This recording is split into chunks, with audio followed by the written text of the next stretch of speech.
अस्सलाम वालेकुम। मौत के लिए कोई उम्र मुकर्रर नहीं। कभी छोटों को अपने बड़ों बूढ़ों की नमाज जनाजा अदा करनी होती है तो कभी बड़े अपने बच्चों की नमाज जनाजा पढ़ते हैं। वालिदैन का ये हक है कि उनकी नमाज जनाजा ज़रूरत पड़ने पर उनके बेटे खुद भी पढ़ा सकें, लेकिन किसी भी हक को हासिल करने के लिए कुछ फ़र्ज़ भी ज़रूर अदा करना पड़ते हैं।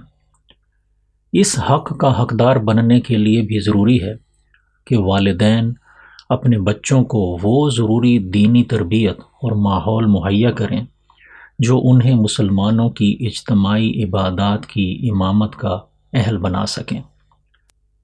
लेकिन अफसोस बकौल मौलाना हाली कि पस्ती का कोई हद से गुज़र ना देखे। आज हमारी ऐसी हालत हो चुकी है कि हम में से बहुत सों को अपने वालिदैन की नमाज जनाजा पढ़ाना तो कुजा, पढ़ने का तरीका भी नहीं आता। आइए आज हम बालिग मर्द या बालिग औरत की नमाज जनाजा पढ़ाने और पढ़ने का तरीका सीखते हैं। तरीके की तफसील से पहले ये खुलासा जहन नशीन कर लेना ज़रूरी है कि नमाज जनाजा के लिए आज़ान और अकामत नहीं होती। नमाज जनाजा खड़े होकर अदा की जाती है और इसमें रुकू और सजदा नहीं किया जाता। इस नमाज में 4 तकबीरें कही जाती हैं। पहली तकबीर कहकर सना पढ़ते हैं जैसे आम नमाजों में सना पढ़ते हैं। दूसरी तकबीर के बाद दुरूद पढ़ते हैं जैसे कि नमाज में दुरूद इब्राहिमी पढ़ा जाता है। तीसरी तकबीर के बाद जनाजे की दुआ पढ़ते हैं और चौथी तकबीर के बाद सलाम फेर देते हैं। इसे फिर दोहरा लेते हैं कि पहली तकबीर के बाद सना, दूसरी तकबीर के बाद दुरूद, तीसरी तकबीर के बाद दुआ और चौथी तकबीर के बाद सलाम। अब हम नमाज जनाजा के तरीका की कुछ तफसील समझ लेते हैं।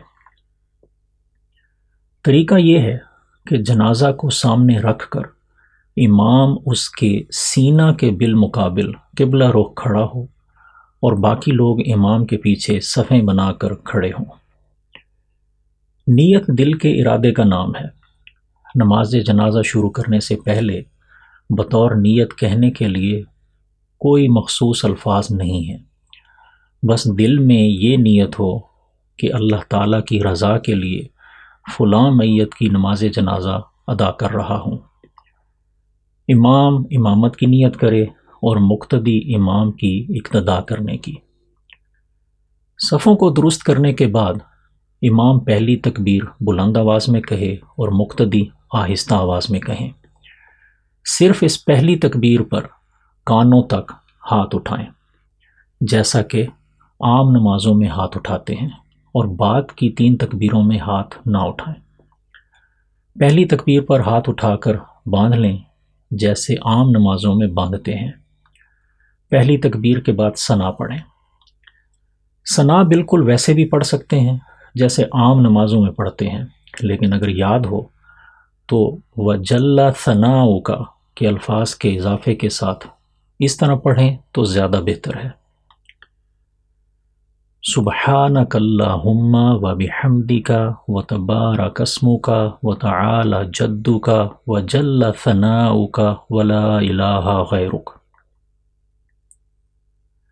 फिर दूसरी तकबीर हाथ उठाए बगैर कहें।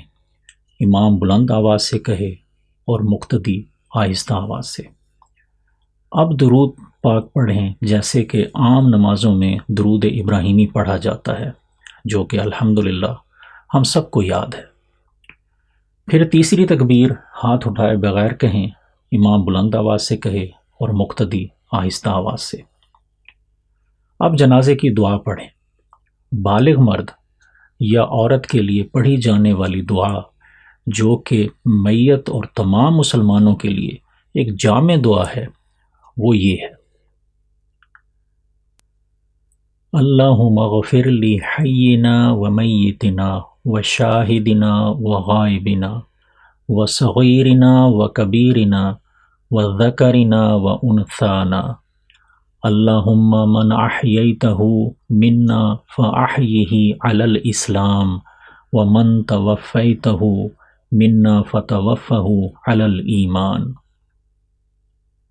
اس دعا کا مفہوم یہ ہے کہ اے اللہ، بخش دے ہمارے ہر زندہ کو اور ہمارے ہر فوت شدہ کو، اور ہمارے ہر حاضر کو اور ہمارے ہر غائب کو، اور ہمارے ہر چھوٹے کو اور ہمارے ہر بڑے کو، اور ہمارے ہر مرد کو اور ہماری ہر عورت کو۔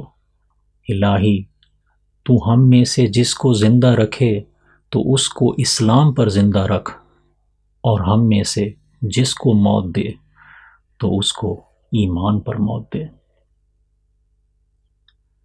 اب چوتھی تکبیر ہاتھ اٹھائے بغیر کہیں، امام بلند آواز سے کہے اور مقتدی آہستہ آواز سے، اور پھر سلام پھیر دیں۔ اس طرح نماز جنازہ مکمل ہو گئی۔ یہاں یہ بات بھی سمجھ لینا ضروری ہے کہ مختلف علماء نے مختلف روایات کی بنا پر نماز جنازہ کے قدر مختلف طریقے بھی بیان کیے ہیں، اس لیے مستند ذرائع سے بیان کیا گیا نماز جنازہ کا کوئی بھی طریقہ درست ہو سکتا ہے۔ واللہ عالم بالصواب۔ اپنی دعاؤں میں یاد رکھیں۔ السلام علیکم۔